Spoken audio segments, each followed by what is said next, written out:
Shri Akhilesh Yadav ji India alliance के एक हिस्सा हैं, एक मजबूत साथी। और कल भी कश्मीर में गए थे वो लोग, इंडिया अलायंस के लोग साथ में बैठे थे।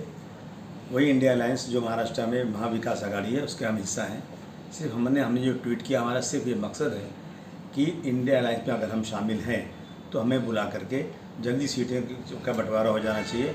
मैंने न्यूज़ में जब सुना कि कांग्रेस पार्टी कुछ सीटें अनाउंस करने जा रही है तो मुझे ऐसा लगा कि मैं उनका हिस्सा हूँ, उनका साथी हूँ और वो अनाउंस कर देंगे। कहीं वही सीटें अगर उसमें होंगी जिसमें जो मैंने मांगा है तो मेरा कार्यकर्ता उसी दिन से चिल्लाना शुरू कर देगा कि लगता है अलायंस टूट गया, अलायंस टूट गया।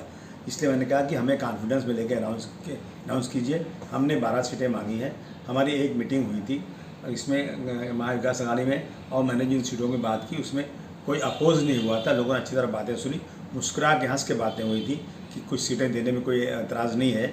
मैं नहीं कह रहा हूँ कि 12 के 12 सीटें मुझे मिलना ज़रूरी है।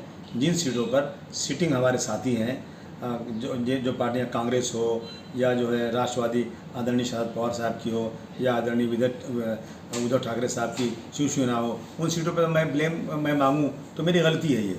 लेकिन वो सीटें जहाँ वो लोग नहीं हैं और जहाँ कांग्रेस चुनकर नहीं आ रही, राष्ट्रवादी नहीं है वहाँ पर, शिवसेना नहीं, उन सीटों पर मेरा ही निवेदन है कि जल्द से जल्द फैसला कर दिया जाए। कार्यकर्ता डिस्प्लेट हो रहा है, कार्यकर्ता कहाँ से आगे यहाँ बैठा हुआ है, होटल में बैठा हुआ है, रोज़ सुबह आके ऑफिस में खड़ा हो जाता है, क्या हुआ सर क्या हुआ।